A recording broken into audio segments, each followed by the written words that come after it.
Capítulo 15. El señor Woodhouse no tardó en reclamar su té, y cuando lo hubo bebido se mostró dispuesto a regresar a su casa, y lo único que consiguieron las tres mujeres que estaban con él fue distraerle, haciéndole olvidar que era ya tarde, hasta que hicieron su aparición los demás hombres. El señor Weston era una persona habladora y jovial, y muy poco amiga de dejar ir a sus invitados a una hora demasiado temprana, pero por fin todos fueron pasando a la sala de estar. El señor Elton, que parecía de muy buen humor, fue uno de los primeros que dejó el comedor por el salón. La señora Weston y Emma estaban sentadas en el sofá, una al lado de la otra. Él inmediatamente se les acercó y casi sin pedirles permiso se sentó entre ambas. Emma, que estaba de buen humor por la noticia de la inminente llegada del señor Frank Churchill, estaba dispuesta a olvidar lo enojosamente inoportuno que había sido el señor Elton, y a mostrarse con él tan atenta como al principio. Y cuando Harriet se convirtió en el primer tema de conversación, se dispuso a escucharle con la más cordial de sus sonrisas. El señor Elton se mostró muy inquieto acerca del estado de su linda amiga, su linda, adorable, simpática amiga. ¿Sabe usted algo nuevo? ¿Ha tenido alguna noticia de ella desde que estamos en Randalls? Estoy muy intranquilo. Tengo que confesar que esta enfermedad suya me alarma muchísimo.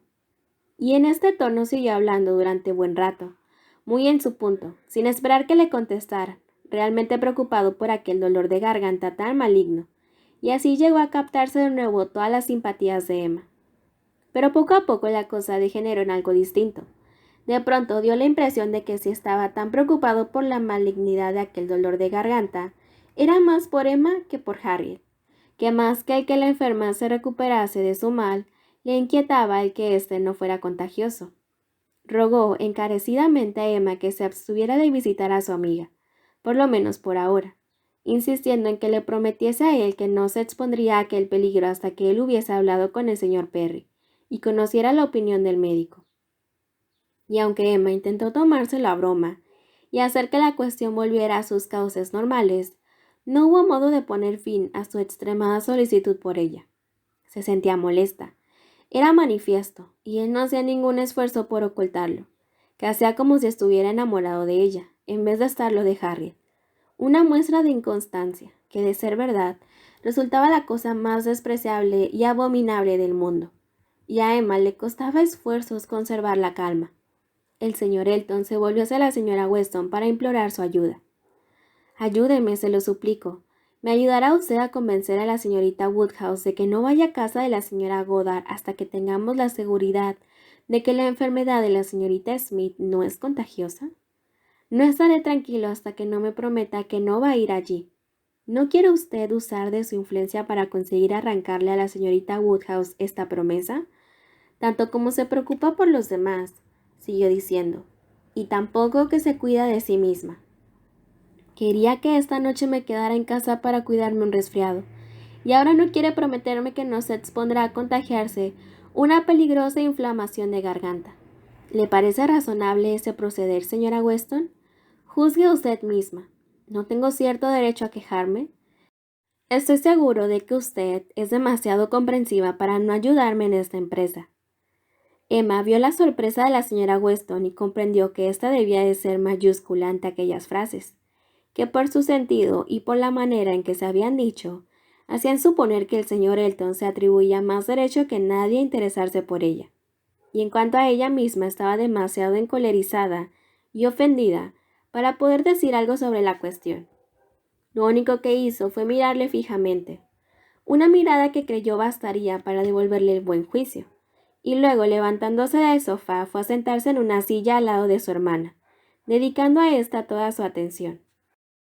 Pero Emma no tuvo ocasión de observar el efecto que producía en el señor Elton aquel desaire, ya que inmediatamente la atención de todos se concentró en otro asunto, ya que el señor John Knightley entró en la estancia, después de haber estado observando el tiempo que hacía, y les espetó la noticia de que todo estaba cubierto de nieve, y de que aún seguía nevando copiosamente entre violentas ráfagas de viento, y concluyó con estas palabras dirigidas al señor Woodhouse.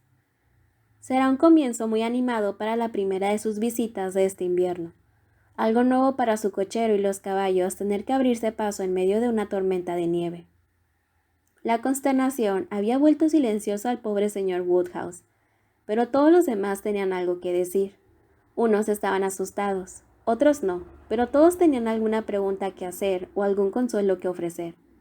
La señora Weston y Emma intentaron animarle por todos los medios, distrayendo su atención de las palabras de su yerno, pero seguía implacable en son de triunfo.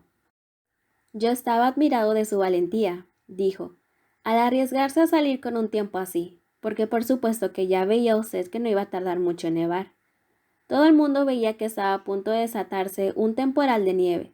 Su valor ha sido admirable, y confío en que podremos volver a casa sanos y salvos. Aunque nieve durante 1 o 2 horas más, no creo que los caminos se pongan intransitables. Y tenemos 2 coches. Si uno vuelca en el descampado del prado comunal, siempre podemos recurrir al otro. Confío en que antes de medianoche, todos estaremos de regreso en Hartfield sanos y salvos. El señor Weston, también triunfalmente, pero por otros motivos, confesaba que ya hacía rato que se había dado cuenta de que estaba nevando, pero que si no había dicho nada había sido para no intranquilizar al señor Woodhouse, que así hubiera tenido una excusa para irse enseguida. En cuanto a lo de que hubiera caído o estuviera a punto de caer tanta nieve que impidiera su regreso, no era más que una broma. Lo que temía era que no encontraran dificultades para regresar. Lo que él deseaba era que los caminos fuesen impracticables para poder retenerlos a todos en Randalls, y con buena voluntad estaba seguro de que se encontraría acomodo para todo el mundo. Y dijo a su esposa que suponía que estaba de acuerdo con él en que, con un poco de ingenio, podía alojarse a todo el mundo, lo cual ella lo cierto es que no sabía cómo iba a conseguirse, ya que sabía que en la casa no había más que 2 habitaciones sobrantes. ¿Qué vamos a hacer, querida Emma? ¿Qué vamos a hacer? Fue la primera exclamación del señor Woodhouse, y todo lo que pudo decir por un buen rato. Miró a su hija, como en demanda de auxilio, y cuando ésta le tranquilizó recordándole los buenos que eran los caballos, la pericia de James y la confianza que debía inspirarle tener a tantos amigos a su alrededor, le reanimaron un poco. El susto de su hija mayor fue semejante al suyo. El horror de quedar bloqueados en Randalls mientras sus hijos estaban en Hartfield dominó su imaginación, y pensando que los caminos eran solo transitables para gente muy decidida, pero en un estado que no admitía más demora, propuso rápidamente que su padre y Emma se quedaran en Randalls, mientras ella y su esposo se pusieran en marcha inmediatamente desafiando todas las posibles acumulaciones de nieve y temporales que pudieran salirse al paso. Me parece, querido, que lo mejor que podríamos hacer es que guiaras tú mismo el coche, dijo. Estoy segura de que de ese modo conseguiremos llegar a casa si salimos ahora mismo. Y si tropezamos con algún obstáculo insuperable, yo puedo bajar y seguir andando. No tengo ningún miedo. No me importaría ir andando la mitad del camino. Cuando llegáramos a casa me cambiaré los zapatos. Ya sabes que eso es una cosa que no me da frío. ¿De veras? Replicó su marido. Entonces, mi querida Isabela, esto es lo más extraordinario del mundo, porque en general todo te da frío. Ir andando hasta casa, pues me parece que llevas buen calzado para volver andando, ni los caballos creo que puedan llegar. Isabela se volvió hacia la señora Weston con la esperanza que aprobara su plan. La señora Weston no podía por menos de aprobarlo. Isabela entonces se volvió hacia Emma, pero Emma no se resignaba del todo a abandonar la esperanza de que todos pudieran irse.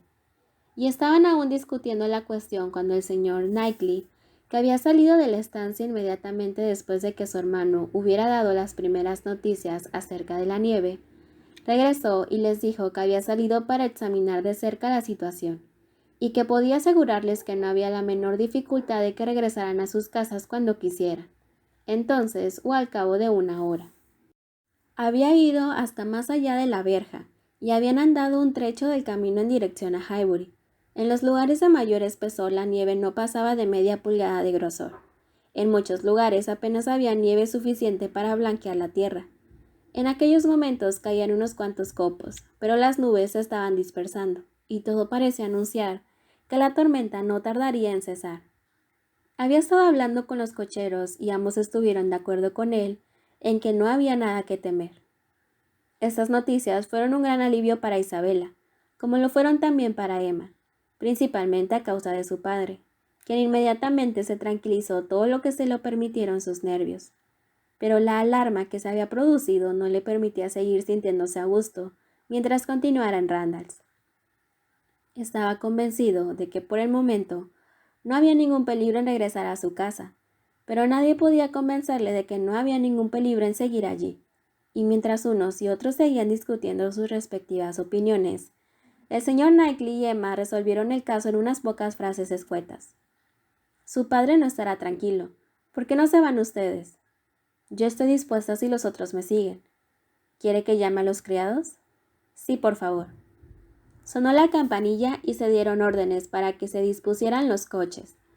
Al cabo de unos minutos, Emma pensó con alivio que no tardarían en dejar en su casa al fastidioso acompañante que había tenido aquella noche. Tal vez allí recuperaría la sensatez y la serenidad, mientras que su cuñado volvería a su estado normal de calma y equilibrio una vez terminada aquella ardua visita. Llegaron los coches, y el señor Woodhouse, siempre la persona más solicitamente cuidada en tales ocasiones, fue acompañado hasta el suyo por el señor Knightley y el señor Weston. Pero nada de lo que uno y otro le dijeron pudo evitar que volviera a asustarse un poco al ver la nieve que había caído, y al darse cuenta de que la noche era mucho más oscura de lo que él había supuesto. Me temo que vamos a tener un mal viaje de regreso. No quisiera que la pobre Isabela se asustase, y la pobre Emma, que vendrá en el coche de atrás. No sé qué es lo mejor que podríamos hacer. Los dos coches tendrían que ir tan cerca el uno del otro como fuera posible.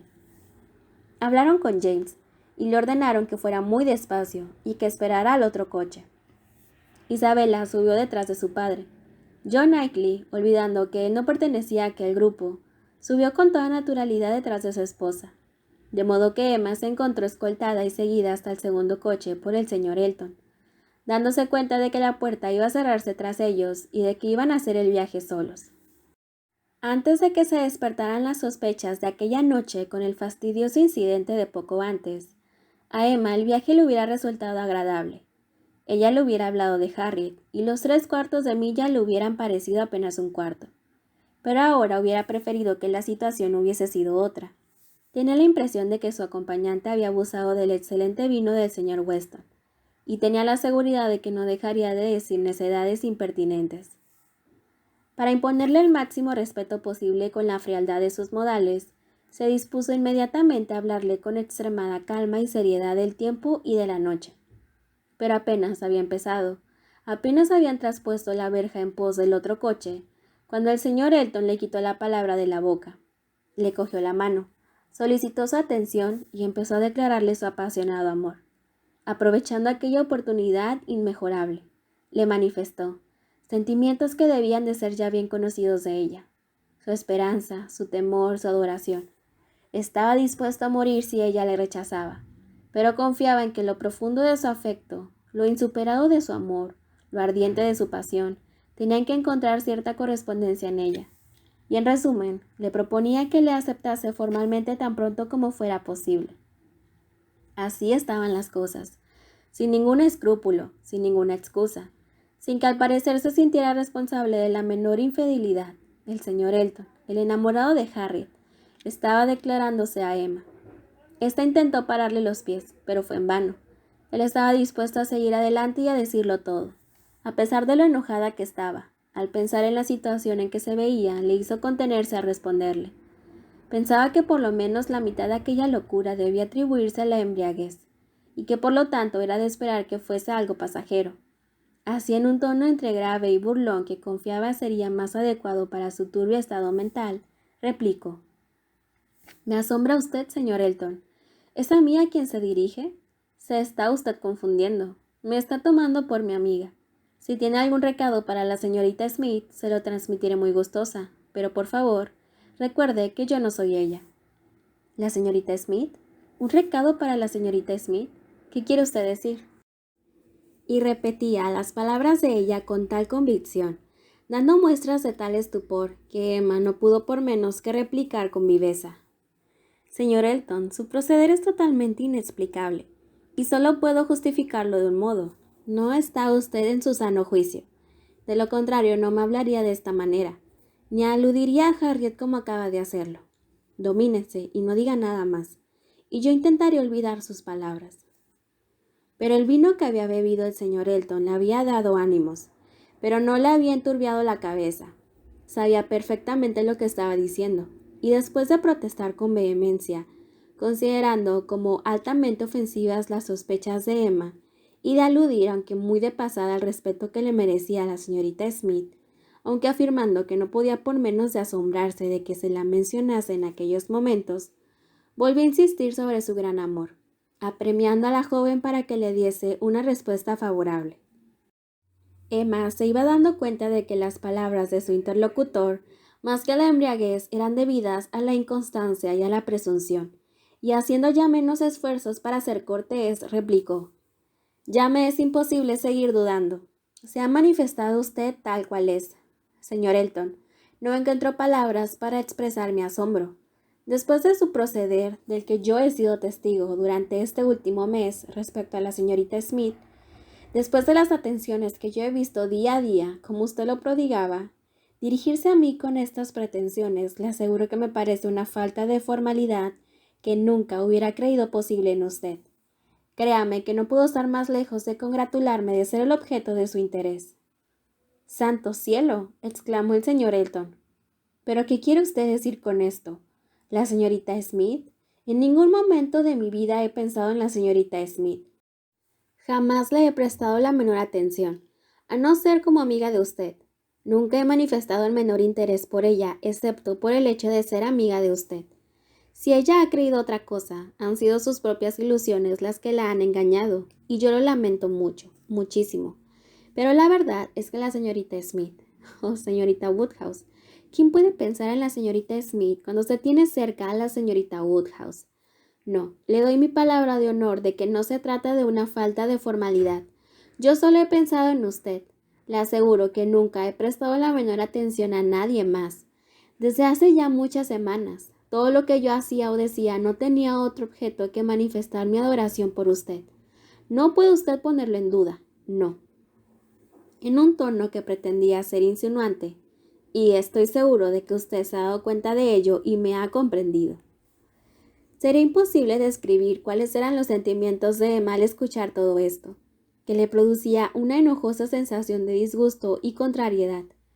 Quedó demasiado abrumada para poder darle una respuesta inmediata, y la breve pausa de silencio que siguió dio nuevos ánimos al exaltado señor Elton, quien intentó volver a tomarle la mano mientras exclamaba jubilosamente: «Encantadora señorita Woodhouse, permítame que interprete este significativo silencio con el que usted reconoce que hace ya mucho tiempo que me había comprendido». «No», exclamó Emma, «este silencio no reconoce semejante cosa. No solo no he podido estar más lejos de comprenderla a usted, sino que hasta este mismo momento había estado completamente equivocada respecto a sus intenciones. Y por lo que a mí se refiere, lamento muchísimo que haya estado alimentando esas esperanzas, porque nada podía ser más contrario a mis deseos. El afecto que demostraba tener a mi amiga Harriet, el modo en que le hacía la corte, por lo menos así lo parecía, me causaban un gran placer y le deseaba de todo corazón el mayor éxito. Pero si hubiera supuesto que lo que le atraía en Harfield no era ella, inmediatamente hubiera pensado que se equivocaba usted al visitarnos con tanta frecuencia. Tengo que creer que jamás ha sentido usted ningún interés particular por la señorita Smith, que nunca ha pensado seriamente en ella». «Nunca», exclamó él, sintiéndose ofendido a su vez. «Nunca, se lo aseguro. ¿Yo pensar seriamente en la señorita Smith? La señorita Smith es una joven excelente, y me alegraría mucho verla bien casada. Yo le deseo toda clase de venturas, y sin duda hay hombres que no tendrían nada que objetar a... Pero no creo que esté a mi altura. Me parece que puedo aspirar a algo mejor. No tengo por qué pensar que no voy a poder casarme con alguien de mi misma posición, como para tener que dirigirme a la señorita Smith. No, mis visitas a Harfield no tenían otro objetivo que usted, y como allí se me alentaba... ¿Que se le alentaba? ¿Que yo le alentaba? Me temo que se haya usted equivocado por completo al suponer semejante cosa. Yo solo le consideraba como un admirador de mi amiga. Bajo cualquier otro punto de vista, no hubiera podido ser usted más que un conocido como cualquier otro. Lo lamento muy de veras, pero es mejor que se haya aclarado este error. De haber continuado como hasta ahora, la señorita Smith hubiera podido llegar a interpretar mal sus intenciones, probablemente sin advertir, como tampoco lo había advertido yo, la gran desigualdad a la que usted da tanta importancia. Pero una vez aclarado el asunto, todo se reduce a una decepción por parte de usted, que confío no durará mucho. Por el momento no tengo la menor intención de casarme. Él estaba demasiado enojado para contestar, y el tono de Emma había sido demasiado cortante para invitar a nuevas súplicas. Y ambos, irritados y ofendidos, y profundamente molestos el uno con el otro, tuvieron que seguir juntos durante unos minutos más, ya que los temores del señor Woodhouse les obligaban a ir un paso muy lento. De no haber estado tan encolerizados, la situación hubiese sido muy embarazosa, pero la intensidad de sus emociones no daba lugar a los pequeños zigzags de ese estado de ánimo. El coche enfiló el callejón de la vicaría y se detuvo, y ellos, inesperadamente, se encontraron delante de la puerta de la casa del señor Elton, quien bajó sin pronunciar ni una palabra. A Emma le pareció indispensable desearle buenas noches, y él se limitó a corresponder a la cortesía fría y orgullosamente. Y la joven, presa de una indescriptible turbación, siguió su camino hasta Hartfield.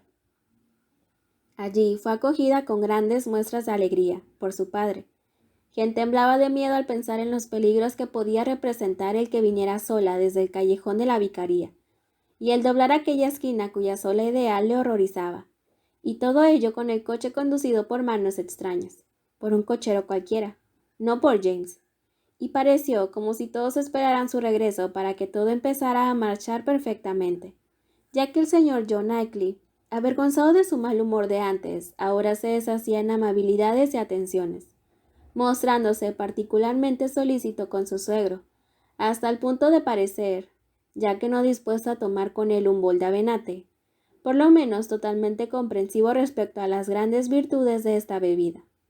Y así fue como el día concluyó, en paz y sosiego para toda la familia, excepto para Emma, que se hallaba tan turbada y nerviosa que tuvo que hacer un gran esfuerzo para mostrarse alegre y fingir que prestaba atención a lo que se decía, hasta que al llegar la hora en que, como de costumbre, todos se retiraron a descansar, pudo permitirse el alivio de reflexionar con calma.